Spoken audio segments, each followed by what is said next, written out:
So, hello everyone. I'm very honored to be here as part of your conference in Brazil. I wish I could be there in person, but the world does not allow that now.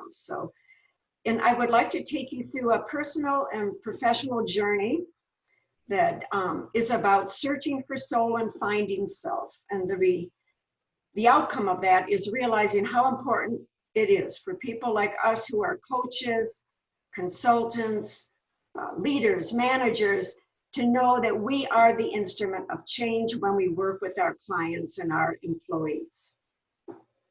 So and a couple of items I wanted to mention. One is because of the shortage of time, this will be very brief.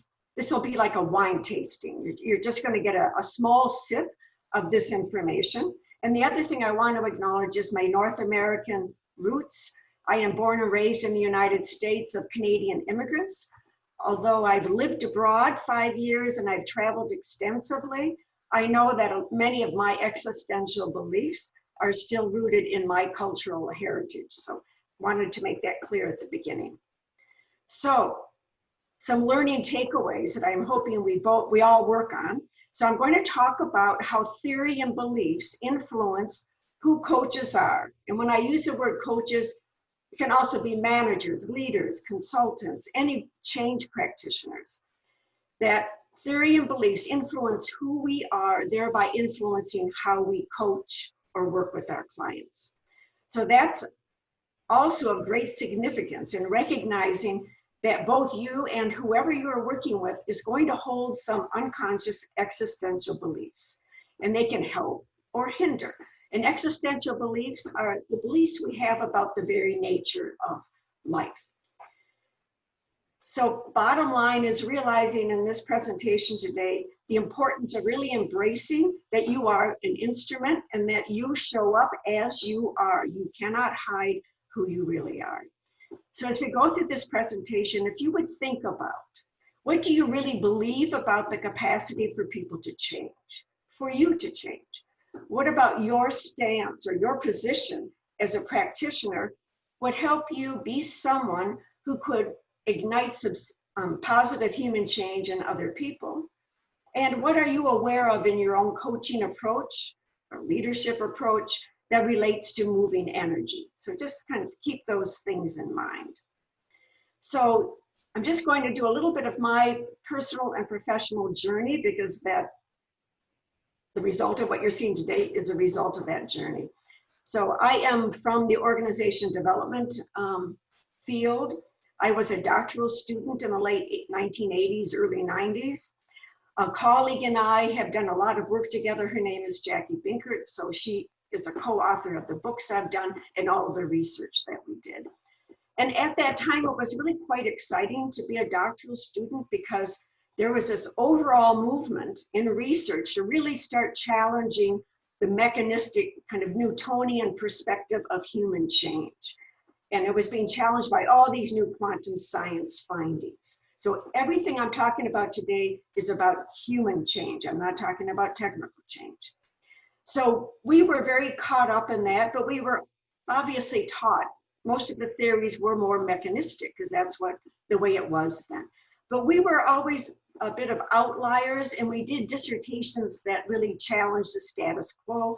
For example, mine was a hermeneutic and phenomenological study of a holistic concept of time. I'll talk more about that later. And then my colleague did her dissertation on the impact of existential beliefs on group performance.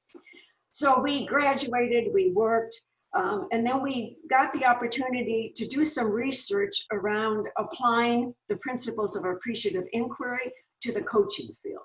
This resulted in us doing research, creating an appreciative coaching model, a book that came out in 2007, then followed by many years of international training and presentations.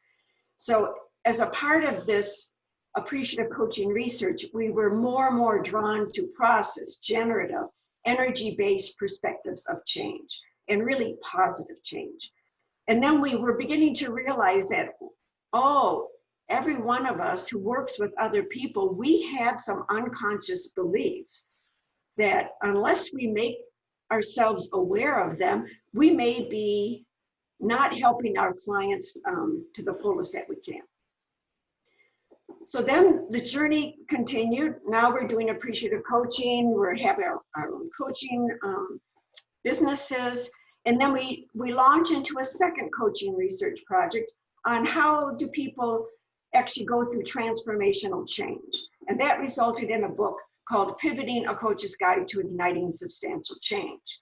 Now we were even more involved with this idea of what are the beliefs that really underlie and can help people change at the deepest level possible.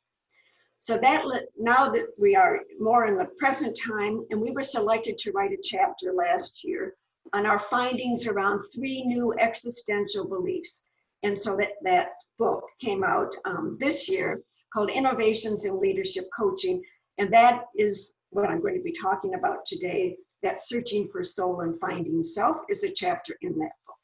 So the 3 beliefs that we found that we think are new, they are new existential beliefs that you as change practitioners have a choice of selecting or not, up to you. So one is how we define self. Second, how we define life in motion. And third, how one understands the movement of meaning making. So how our clients make meaning. So I'm presenting more or less a conceptual bridge to these new assumptions of change. So I'm seeking to move us from that mechanistic linearity of looking at human beings that said we were like machines, that we are objects, that we are fixed and difficult to change, and very much a focus on what doesn't work, the negative, limiting assumptions, etc. So the new thing that I'd like to bridge over to is this idea of quantum self-organizing, that life is generative. We are not machines. We are living systems. Time is holistic. Linear is only one aspect of time. And that life is filled with living systems that are always spiraling in movement.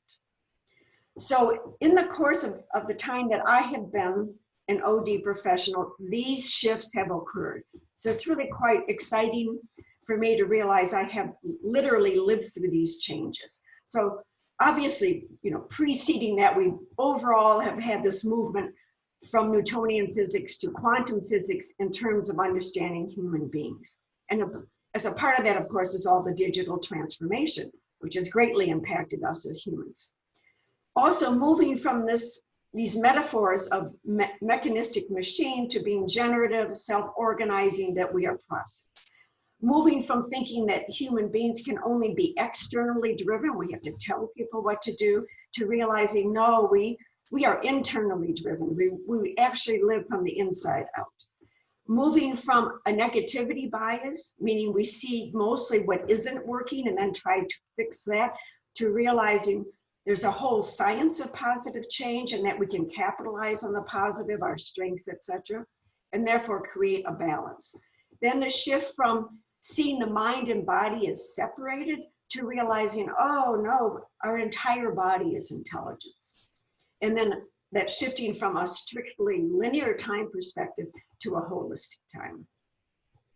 So this is just a list of what's been happening since the 1960s, but mostly in the last 40 years, this creation of a generative positive science of human change. So very exciting.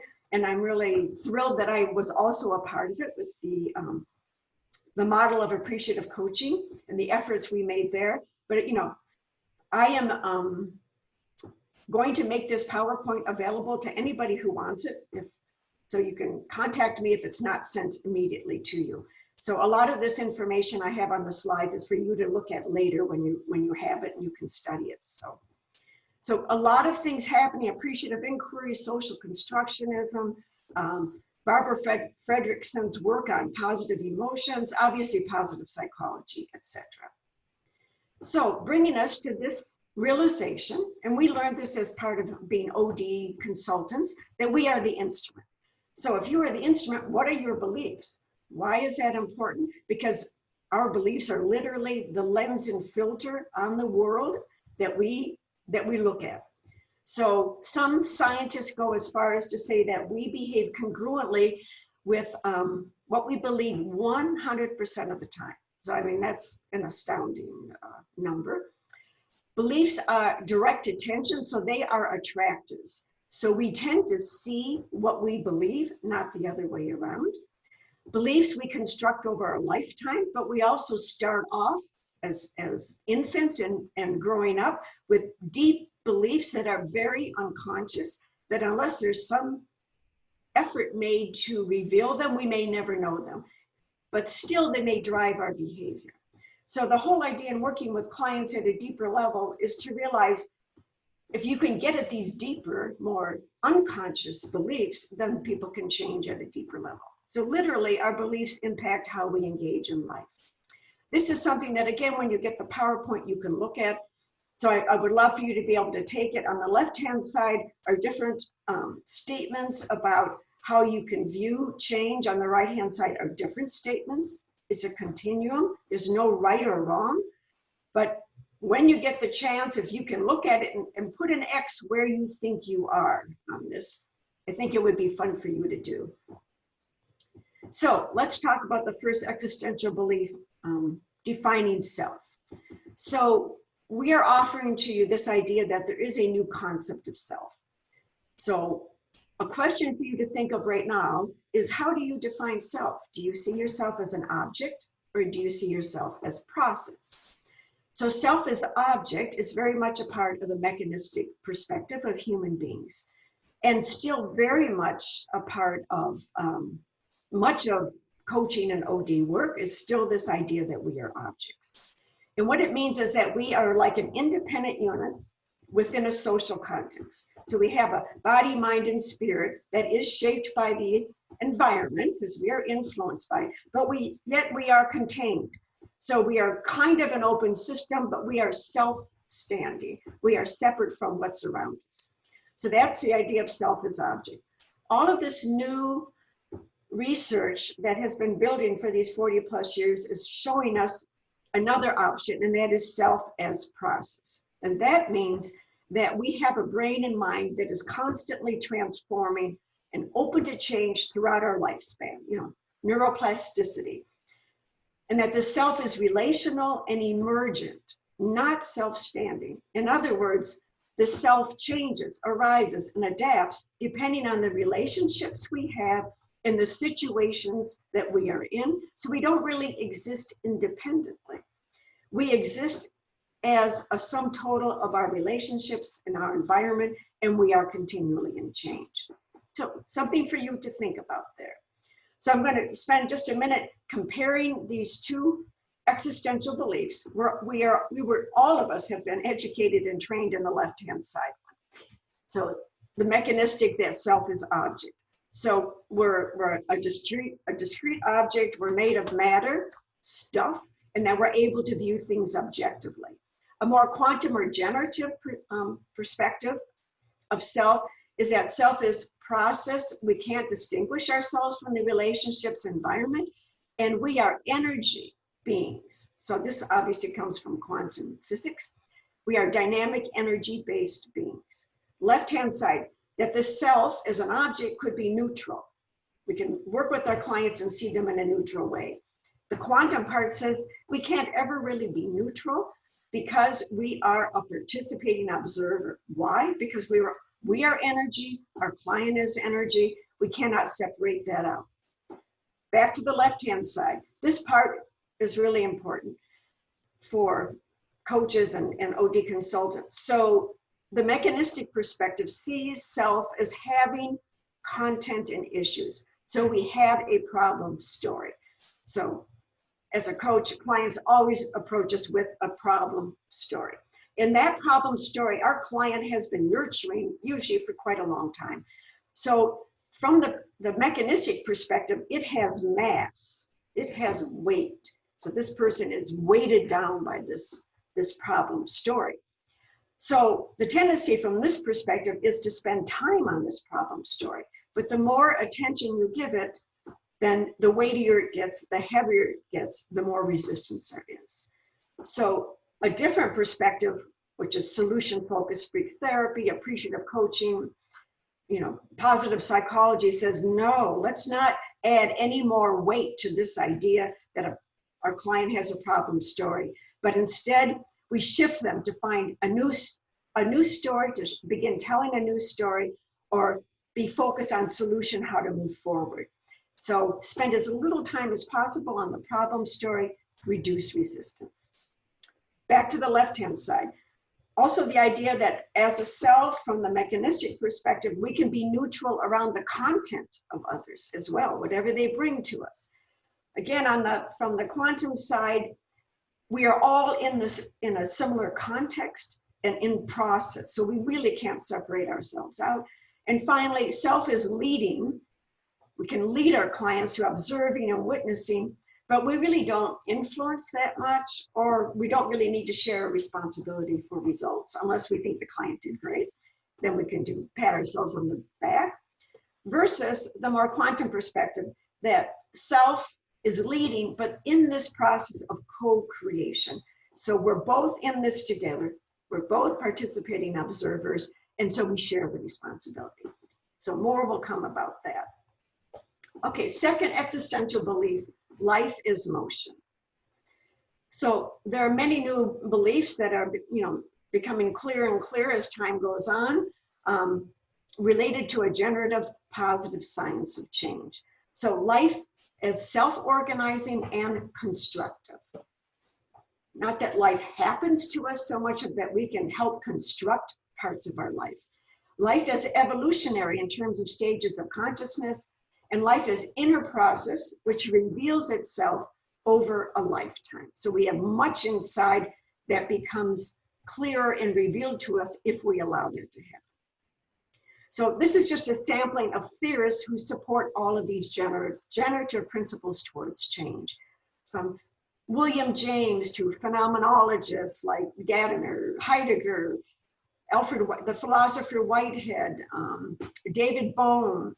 I'm going to talk about transformative phenomenology. And then the bottom one is developmental evolutionary change theorists, two of which are Barella and Maturana from South America, also Lalou, Ken Wilber, many others. So all of these people have contributed significantly to these generative principles of change, that life is motion. So literally what I'm seeking to help do today is to move from this perspective that you might hold still, that we live in static systems and that we are fixed, to realizing, no, everything is a living system, including ourselves, and everything is movement. So we can certainly see now with this pandemic, certainly what's happening in the United States, there is a lot of movement going on. So this is where you get just a sip of a wine tasting, because this is a very big field. I'm giving you just a touch of it, but I just want you to get this idea of this movement of humanity, this evolution that we are in. So the theorists who constructed these, there's a number of them, they have color-coded the different waves of human consciousness changes that have occurred. So begins with the red, what they call the red, which is when human beings formed together in a tribal kind of structure, and they tried to explain the world in terms of magic, and the metaphor for that is like a wolf pack. And so these are times when, power is used, fear is used. It comes up in chaotic times, and it's very egocentric. So this goes back to, beginning of the human evolution. So let's say, 14,000 years ago.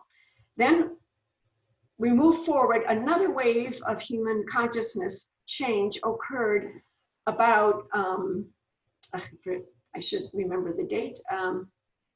Let's just say about 4,000 years ago. And that is what they call amber conformist. So this is the time when major religions, formal religions, were established around the world in all cultures. So religion came to the forefront, as did mythology.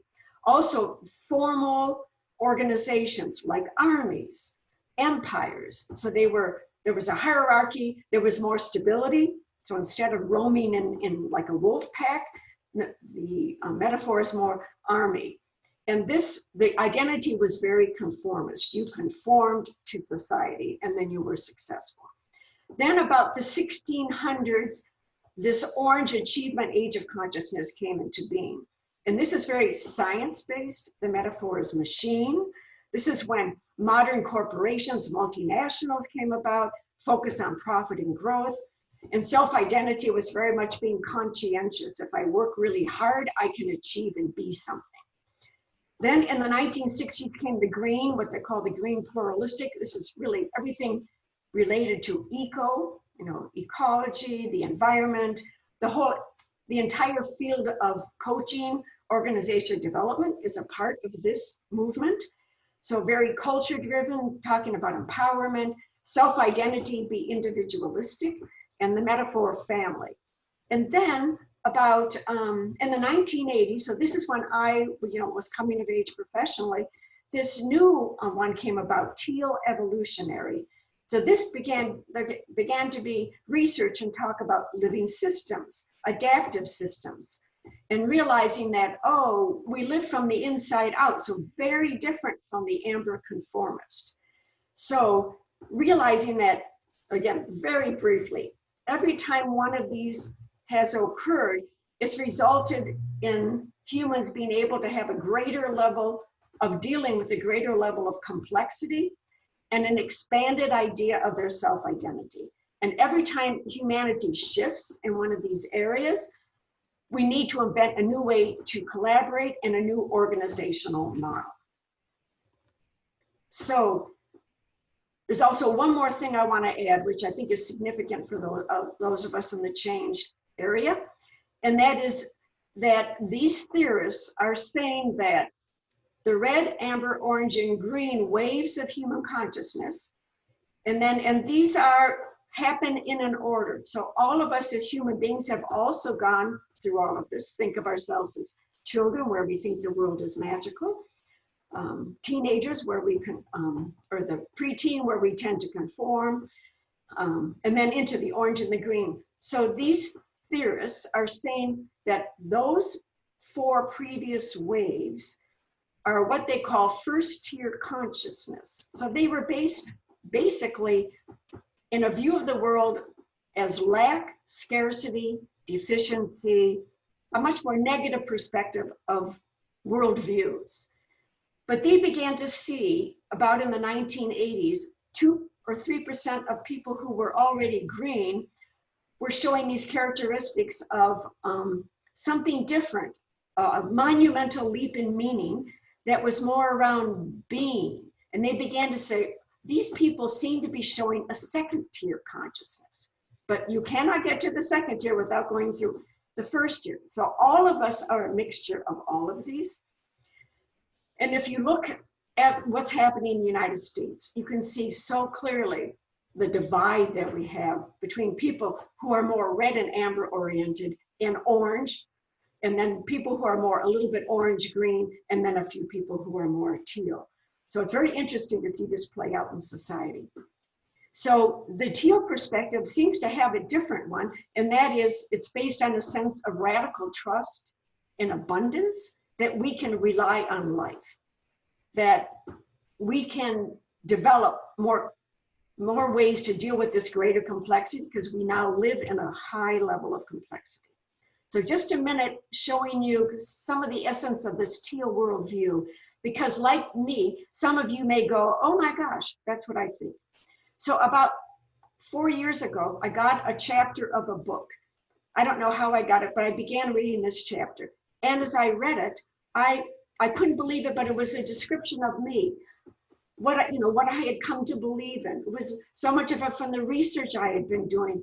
And I thought to myself, how could somebody write something so much about me? And then I realized, oh, I am part of a movement.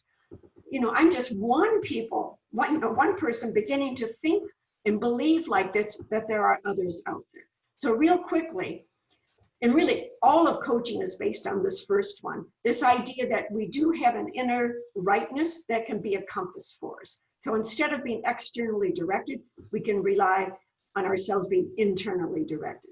that life is a journey that unfolds, that we do have a design and a true nature, that if we're allowed to, we can get to, a focus and building on strengths, that we're able to deal gracefully with adversity because there will always be adversity, that we value wisdom beyond rationality, that there are more ways to know things than just the mind, that we can let go of being so focused on goals that we forget to listen to the intuitive ideas that come to us and let life live through us. And then striving for wholeness, realizing that we are connected, we're all interconnected in this holistic perspective, and that organizations themselves are living systems and have a life of their own. So now moving to our third existential belief, that meaning making is movement. So I'm going to talk about this idea being supported by three different approaches. One is, I'm sure most of you are familiar with Robert Kagan's work, and he has a spiral model of constructive developmental process. I'm going to talk from the phenomenological perspective about embodied awareness of lived experience. Phenomenology just means a study of lived experience. And then finally, I'm going to talk about how you can go into levels of revealing deeper understanding, and that is what the nature of hermeneutics is. So if you take a minute to look at these pictures, what do you see?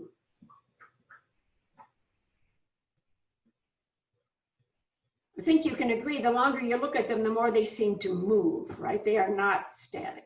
So if you've looked long enough at the top one, you can probably see that it's a woman sitting in a chair. If you look to the one on the right, I'm sure this one usually pops out quite quickly. You can see a woman's face. And the bottom one, the spiral, if you look at it, it just keeps moving. It's not static whatsoever, although they are static pictures. So this is a metaphor like, no, all things are in motion. Here's another one. What do you see here?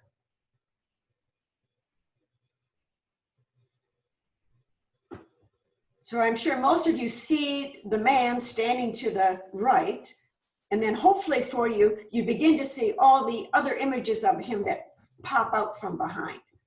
So again, there's much more to see than what we assume on the surface. So Kagan's evolution of meaning, he puts forth that human beings are activity. We construct our reality, we develop and evolve through stages, and these are stages where we have some stability and then we have some change. So for him, the very evolution of meaning, and there's all human beings have to make meaning to move through life. It is the absolute fundamental motion of a person. So what that means is when we make meaning of something that was hidden emerges, something is revealed, and we understand something or we see something differently. He also maintains that meaning depends on relationship. So you have to be recognized in some way in order to understand yourself better and to understand the world better. So it's important for us as coaches, change agents, to recognize that whoever we are working with, they are the creators of their meaning making. We don't create meaning for them, but we can be participant observers and be on the journey with them for a period of time. And then finally, he's very articulate, Kagan, when he talks about this moment. I really could resonate with him. He said, what a privilege it is when you are with a client at the very moment when they are actively making meaning in front of your eyes. They have an aha moment, they see something more deeply, that what a privilege it is that we can be witness to that. So basically what he's saying, this evolution of meaning, is seeing or understanding something that was not there before. So now from a phenomenological perspective, what they say is that human beings, we are lived experience. Again, we're not machines. We're process, and we're literally living experience. So as a part of that, we live in multiple perspectives of time. There's synchronicity, there's intuition, we have sudden leaps of insight, we have discontinuous change. So lots of other kinds of perspectives and experiences of time other than linear. they also say that we live only in the present. So we visit the past from the present, and we create the future from the present. The future is not out there that we walk into our future. No, we are creating the future in our present moment. This is where we live and breathe. Everything happens in the present. So when you go to your memory, those theorists are saying we actually reconstruct our memories in the present moment. So it's never really exactly the same. We also have multiple ways of knowing that I'm going to talk about in a minute.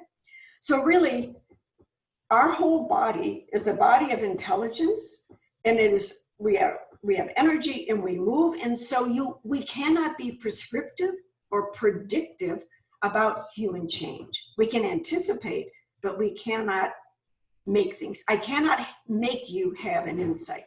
So here are some ideas of inner knowing. I don't have time to go over this, but this is like a radio dial. These are like 7 different ways that we know things that bypass the mind. All of these are somatic in the body. Expert intuition, instinct, somatic knowing or deep empathy, direct knowing, intuition. All of these happen way faster than our cognitive knowing.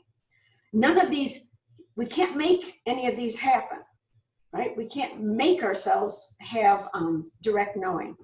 And that knowing, we have 3 brains: the head where we think, the heart where we feel, and the gut where we sense viscerally. So now I'm going to speak a minute to Hans Georg Gadamer, and he is a hermeneutist. And again, simply put, it's just a study of interpretation and understanding something at a deeper level.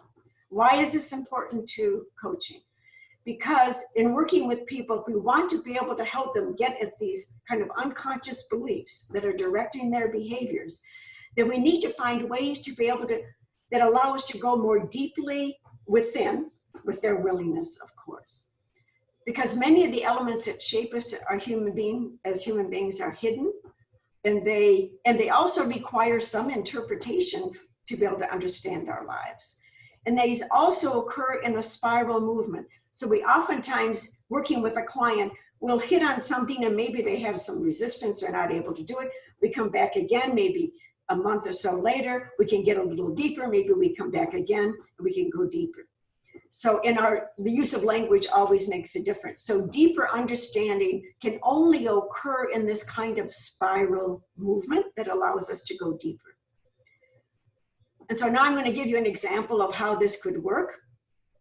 And so from his perspective, to get deeper understanding, you're always moving back and forth from a holistic perspective to a part, back to a holistic. So again, that spiral thing. So what I'm going to present to you are ways that you can go deeper into a client, and I'm going to do it in terms of an analogy or metaphor. So the first thing, we get a new client and we try to understand them. You know, they're in an organization. So it's like watching a wild horse from a distance. And so then you're kind of looking at the horse and you're trying to describe, it looks this way. This is how it moves. It seems to have these characteristics. So this is kind of the transactional level of coaching that we all do, you know, trying to get a picture of our clients and understand them. Then if we're able to, clients are willing, we can then move into more of a interpretation to help them interpret their own understanding of themselves and us.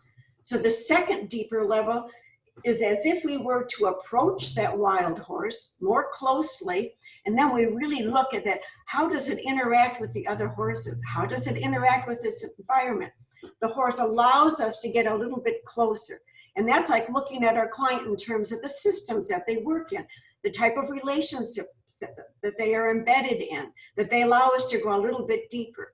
And then if we're really fortunate and we have the kind of client that allows us to do the third level, and that is we are able to, following the horse metaphor, we're able to get on the horse and ride the wild horse, meaning that our client, the two of us, we are able to get close enough to be able to, as coaches, we go with our client, we ride with our client, we let the process take us where it needs to go. We do not try to direct it. In that way, the horse or the client becomes the guide, and you are supporting your client to reveal what's hidden from them. So an interesting metaphor and way of looking at a deeper level of transformational coaching. So implications for practitioners.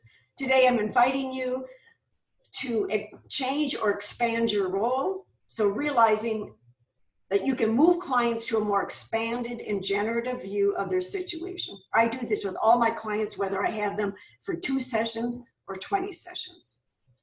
See coach and client as we're all energy-based beings. Continual process relationship.